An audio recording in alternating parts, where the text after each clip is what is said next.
This week on The Bark and the Bite, we meet up with women's basketball captain Jessica Newman.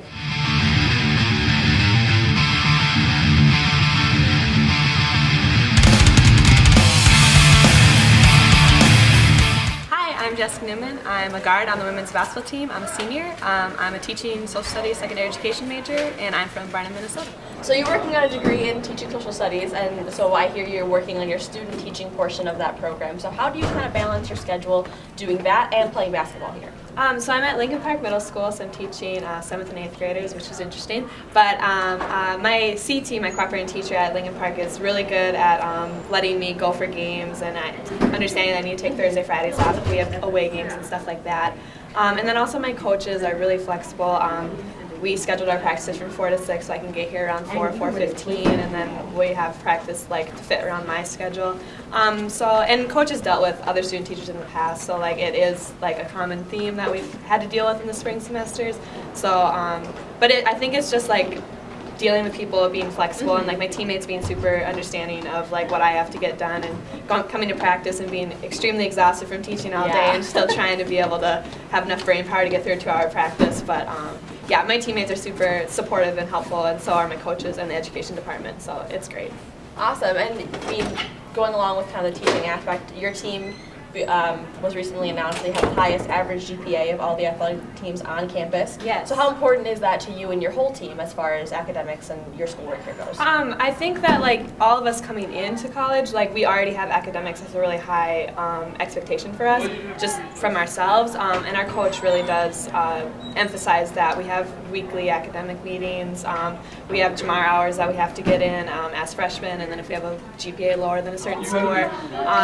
But I think that we just push ourselves, and our teammates are a lot of the same majors, so we can take classes together, we can help each other out with classes, tutors are available, so I think we just take it really seriously. And we're student athletes, and we emphasize that we're students first and athletes second, so I think the school aspect of it is really important to all of us anyway. So you guys have kind of played a fairly difficult schedule coming in. You only had a very short break over the winter break, and then played a number of ranked opponents. So has that worn you guys at all? Do you feel like that's a strength going into the end of the season?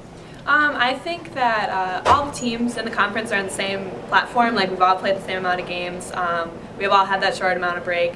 But I think that it's just I think us upperclassmen understand how rigorous the season is, and I think the freshmen are kind of understanding holy crap, this is a really long season. But no, I think that everyone's at the same playing field, and I think that this is the time where that starts to separate, and I think that teams that actually want it and are willing to put in the time and effort are the ones that are going to come out on top of this now. So I think February is a really important month for us, at least in our season. So. And with this weekend, you guys take on Upper Iowa and Winona State. So what are you looking for out of those teams? What should fans be looking for out of you guys against those two teams? Yeah, obviously we're looking for a sweep. We always want to sweep, but I think that we just want to play really good defense, communicate on offense and defense, and we just want to play our best basketball, and if that leads us to a win, it is. But if we play our best and it doesn't, then at least we have nothing to hang our heads about.